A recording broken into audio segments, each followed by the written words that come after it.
નમસ્કાર મિત્રો, મારી યુટ્યુબ ચેનલ સંજય પટેલમાં આપનું હાર્દિક સ્વાગત છે.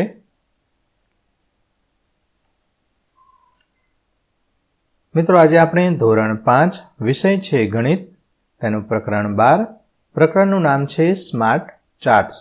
તેની સ્વઅધ્યયન પોથી જે આ વર્ષે નવી આવેલી છે તેનું સંપૂર્ણ સોલ્યુશન આજે આપણે આ વિડીયોની અંદર જોવાના છીએ. પરંતુ તે પહેલાં જે મિત્રો અમારી ચેનલમાં નવા છે, જેમણે હજુ સુધી અમારી ચેનલને સબસ્ક્રાઇબ નથી કરી, તે અમારી ચેનલને જરૂર સબસ્ક્રાઇબ કરે, વિડીયો લાઇક કરે, શેર કરે અને બેલ નોટિફિકેશન આઇકોન ઓન કરે, જેથી અમારા દરેક નવા વિડીયોની નોટિફિકેશન તમારા મોબાઈલની સ્ક્રીન પર મળી શકે. મિત્રો, આ દરેક વિડીયોનું PDF સ્વરૂપે સોલ્યુશન મેળવવા માટે તમારા મોબાઈલના પ્લે સ્ટોરમાં વિશ્વગુરુ સર્ચ કરી એપ્લિકેશન ઇન્સ્ટોલ કરી શકશો. તદ્દન ફ્રી એપ્લિકેશન છે. કોઈપણ પ્રકારનો ચાર્જ તમારી પાસેથી લેવામાં આવતો નથી. સૌપ્રથમ સ્ક્રીન આવી જોવા મળશે. તેમાં સ્વઅધ્યયન પોથી પર ક્લિક કરી ધોરણ પસંદ કરી વિષય પર ક્લિક કરતા વિડીયોના ઓપ્શન પરથી તમે વિડીયો જોઈ શકશો અને PDFના ઓપ્શન પરથી તમે PDF સ્વરૂપે સોલ્યુશન મેળવી શકશો. ખૂબ જ સારી એપ છે. એકવાર જરૂર ડાઉનલોડ કરીને જોજો.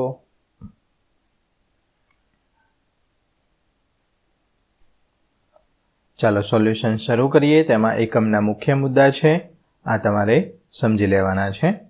પ્રશ્ન પહેલો, શાળાના મેદાનમાં રહેલા વૃક્ષોની યાદી બનાવો અને કોષ્ટકમાં તેની સંખ્યા માટે આવૃત્તિ ચિહ્નનો ઉપયોગ કરો. હવે એક તમને સમજાવી દઉં છું કે લીમડો છે એ તમારે સૌપ્રથમ ગણવાના તમારા મેદાનની અંદર. અહીંયા હું ઉદાહરણ રૂપ લખું છું. અહીંયા મેં ઉદાહરણ તરીકે 12 લખ્યા છે. હવે આવૃત્તિ ચિહ્નમાં કેવી રીતના 12 કરવાના? તો પહેલાં એક લીટી 1, 2, 3, 4 અને આ 5મો લીટો આડો. તે રીતે 1, 2, 3, 4 અને 5મો લીટો આડો. એટલે કેટલા થયા? 5 ને 5 10 અને આ 11 અને 12. ટૂંકમાં આવું બોક્સ હોય અને આડો લીટો હોય એટલે તમારે સમજી લેવાનું કે આની સંખ્યા કેટલી થાય. આડા લીટો છે એટલે 5 થાય. કેટલી થાય? 5. ઓકે. તે જ રીતે આસોપાલવ છે તે મેં 8 લખ્યા છે. તમે અહીંયા કોઈ પણ વૃક્ષનું નામ લખી શકો તમારા મેદાનની અંદર હોય તે. એની સૌપ્રથમ અહીંયા સંખ્યા લખી દેવાની, ત્યારબાદ એને આવૃત્તિ ચિહ્ન કરવાનું. અહીંયા આ રીતે 5 અને આ 3 8. એ રીતે સપ્તપદી 4 છે તો આ ખાલી 4 જ કરવાનું. આવું 4 બાજુનું 1, 2, 3 અને 4. આંબલી છે 2 છે માટે આ રીતે 4×3. પ્રશ્ન 2, 1 થી 100 સુધીના સંખ્યા મુજબ જૂથમાં આવતી વિભાજ્ય સંખ્યાઓને આધારે આવૃત્તિ ચિહ્ન બનાવી કોષ્ટક પૂર્ણ કરવાનું છે. તો 1 થી 10ની અંદર કુલ 5 સંખ્યા આવે વિભાજ્ય. તો આવૃત્તિ ચિહ્ન આ રીતે, ટૂંકમાં આવૃત્તિ ચિહ્ન છે તમે સમજી લેજો. સમજાઈ ગયું? 5 હોય તો 1, 2, 3, 4 અને આડું 1 5. ઓકે. બાકી છૂટું હોય તો 1, 2 આ રીતે કરો અથવા 1, 2 આ રીતે કરો અથવા 1, 2 આ રીતે કરો, ચાલે. ઓકે. 11 થી 20ની અંદર 6 આવે, 21 થી 30ની અંદર 8 આવે, 31 થી 40માં 8 સંખ્યા આવે, 41 થી 50માં 7. તો આ મુજબ બાકીની દરેક સંખ્યા તમે જોઈ શકશો. પરંતુ ગણિત મિત્રો એક એવો વિષય છે તમારે જાતે લખવાનો પ્રયત્ન કરવાનો છે. ના સમજાય તો જ અમારા વિડીયોનો સહારો લેવાનો છે, કેમ કે આ સોલ્યુશન પૂરતું આ વિડીયો રેકોર્ડ કરવામાં આવી રહ્યો છે. પ્રશ્ન 2, અપ્સરાએ 1 કલાક દરમિયાન પસાર થતા વાહનોની સંખ્યા નોંધેલ છે. તેના આધારે આવૃત્તિ ચિહ્ન બનાવી તૈયાર કરેલ માહિતીના આધારે પ્રશ્નોના જવાબ આપો. તો અહીંયા અપ્સરા છે એણે ટ્રક તો 14 સંખ્યા સર્વે કર્યો અને જોયું તો 1 કલાકની અંદર 14 ટ્રકો ત્યાંથી નીકળ્યા, પસાર થયા. તો 14 લખ્યા. તો આપણે આ 5 ને 5 10 ને અહીંયા 1 હજુ આવશે તો આ 14. ઓકે. આ રીતે કરવાનું છે. આ 5 ને 3 8, આ 5 ને 5 10 ને 1 11, આ 1, 2, 3, 4, 5 ચોક 20. અહીંયા 4 છે માટે 20 ને 2 22. અહીંયા એક આ 14 માટે એક લીટું અહીંયા કરી દેજો. ઓકે. સાયકલ છે 5 ને 2 7. તો આ પ્રમાણે તમે લખી શકશો. કુલ સંખ્યા 139 139 થાય છે. તેના આધારે પ્રશ્નોના જવાબ જોઈએ. અપ્સરાએ સૌથી ઓછા કયા વાહનો જોયા? તો ઊંટગાડી જોઈ. બીજું, ટ્રક અને બસની સંખ્યા મળી કુલ કેટલા વાહનો થાય? ટ્રકના 14, બસના 11, એમ 25 વાહન થયા. ત્રીજું, અપ્સરાએ કુલ કેટલા વાહનો જોયા? તો 139, જે આપણે આ ટોટલ કર્યું હતું એટલા વાહનો એણે જોયા. ચોથું, અપ્સરાએ સૌથી વધુ કયા વાહનો જોયા? તો સૌથી વધુ બાઇક જોઈ. પાંચમું, ટ્રેક્ટર કરતાં રિક્ષાની સંખ્યા કેટલી વધારે છે? 12 વધારે છે. કયા બે વાહનોની સંખ્યા સરખી છે? ટ્રેક્ટર અને ઘોડાગાડીની. અને સાતમું, સૌથી વધારે વાહનો અને સૌથી ઓછા વાહન વચ્ચેનો તફાવત? સૌથી વધારે બાઇક 35, ઊંટગાડી 4, તો તેનો તફાવત 35માંથી 4 જાય તો 31. જો મિત્રો, હવે કોઈ પણ વખતે આવો સર્વે કરવો બેસો તો કેવી રીતે કરાય?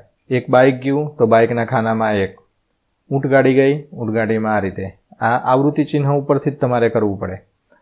બસ ગઈ તો આ રીતે. હવે પાછું બાઇક ગયું તો પાછું આ રીતે. પાછું આ સાધન આવે તો આ રીતે. આ બાઇકનો બી લખી દઉં છું, ઊંટગાડીનો ઊંટ હું લખી દઉં છું અને કારનો આ કા લખું છું. ઓકે, બીજી કાર ગઈ અહીંયા કરવાનું, પાછું બાઇક ગયું આમ કરવાનું, ઊંટગાડી ગઈ પાછું આમ કરવાનું, પાછું બાઇક ગયું આ રીતે કરવાનું, પાછી કાર ગઈ આ રીતે કરવાનું, બાઇક ગયું, બોક્સ કમ્પ્લીટ થઈ ગયું, પછી ફરીથી બાઇક ગયું તો આ બાઇક, પાછું બાઇક ગયું, પાછી કાર ગઈ, પાછી ઊંટલારી ગઈ, પાછું બાઇક ગયું, હજુ બાઇક ગયું, હજુ પણ બાઇક ગયું, પાછી કાર ગઈ, પાછું બાઇક ગયું. આ રીતે તમારે કરવું પડે, કારણ કે એક આમ લીટા કરવા જાવ ખબર ના પડે. હવે સીધું અહીં જોઈને ખબર પડી જાય. આ 5, 5, 10 ને 1, 11, આ 4 છે, અહીંયા આડો લીટો છે માટે આ 5 છે. તો આ રીતે સંખ્યા ગણતરી કરાય. પ્રશ્ન 3, નીચે આપેલ લંબ આલેખમાં ધોરણ 5ના વિદ્યાર્થીઓ ગણિત વિષયમાં મેળવેલ ગુણ આપેલા છે. તેના પરથી પ્રશ્નોના જવાબ આપવાના છે. રાજેશના 45, તપનના 95, હેતલના 68, સપનાના 59, નીતેશના 72 અને રોહિતના 88 છે. આ ગણિત વિષયના છે. સૌથી ઓછા ગુણ કોને મળે? તો આમ જુઓ તો ખબર પડી જાય કે આ ગ્રાફ નીચો છે. 45 ગુણ મળે રાજેશને, તો રાજેશને મળ્યા. સપના અને રોહિતના ગુણનો તફાવત? તો સપનાના 59 ને રોહિતના 88, 88માંથી 59 જાય તો 29 તફાવત આવે છે. ત્રીજું, રોહિત કરતાં વધારે ગુણ કોને મળ્યા છે? તો તપનને. ચોથું, રાજેશ કરતાં વધારે અને નીતેશ કરતાં ઓછા ગુણ કોને મળ્યા છે? હેતલ અને સપનાએ. પાંચમું, તમામ વિદ્યાર્થીઓએ મેળવેલ ગુણને ચડતા ક્રમમાં ગોઠવતા નરેશ ને નીતેશ, સુધારી દેજો, કયા ક્રમ પર આવે છે? તો ચોથા ક્રમે આવશે.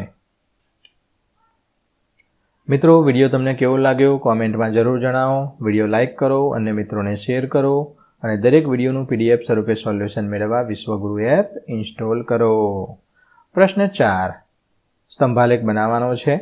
ક્રિકેટના 11, વોલીબોલના 6, ચેસમાં 2, કબડ્ડીમાં 7, હોકીમાં 11. તો સ્તંભાલેખ આ રીતે તમે બનાવી શકો.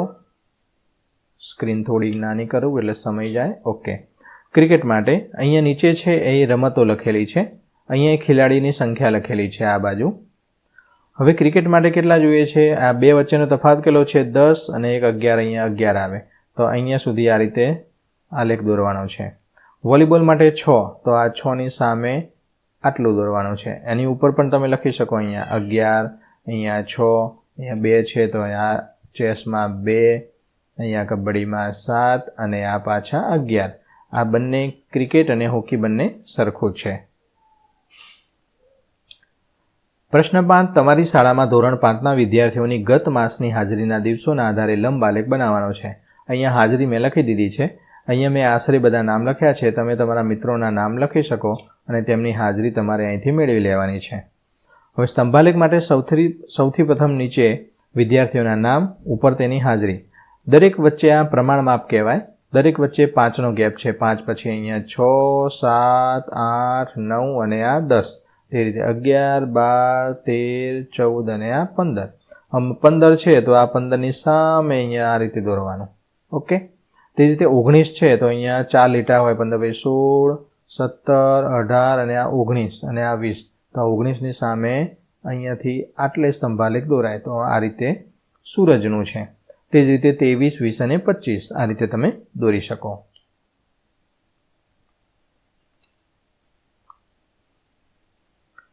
પ્રશ્ન 6, ધોરણ 5ના વિદ્યાર્થીઓને ભાવતી મીઠાઈની જલેબી, પેડાન મીઠાઈની યાદી આપેલી છે. તેના આધારે પાઈ ચાર્ટ બનાવવાનો છે. ગોળ હોય ને એ પાઈ ચાર્ટ કહેવાય. તો જલેબી, પેંડા, ગુલાબજાંબુ, બરફી કુલ મળીને મીઠાઈઓ 60 થઈ છે. આ વિદ્યાર્થીઓ 60 થયા છે. જલેબી આટલા વિદ્યાર્થીઓને ભાવે, 15 ને, પેંડા 10 ને, ગુલાબજાંબુ તો બધાને બહુ ભાવે, 30 જણાને. ઓહો, બહુ ના ખાતા હો. તો ગુલાબજાંબુ 30 એટલે કે 60ના અડધા, એટલે કે અડધું ગોળ છે એ આપી દેવાનું ગુલાબજાંબુ માટે, ખાઓ. જલેબી અડધાનું અડધું 15, બાકીના જે 2 રહ્યા એના એકમાં 10 અને એકના 5. ઓકે, કુલ મળે કરો તો 60 થઈ જાય.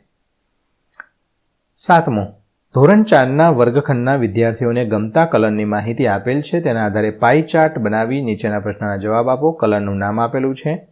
પીળો 10 જણને ગમે, લીલો 5 ને, સફેદ 20 ને, કુલ વિદ્યાર્થી 40. પાઈ ચાર્ટ આ રીતે બનાવી શકાય. સફેદ કુલ 40 હતા, તેમાંથી 20 જણને ગમે, અહીંયા 10 અને આ બંને 5-5. કુલ વિદ્યાર્થીઓમાંથી અડધા ભાગના વિદ્યાર્થીઓને કયો કલર ગમે? આ કુલ વિદ્યાર્થીઓ હતા, અડધા ભાગને આ સફેદ ગમે, 40માંથી 20 ને તો સફેદ.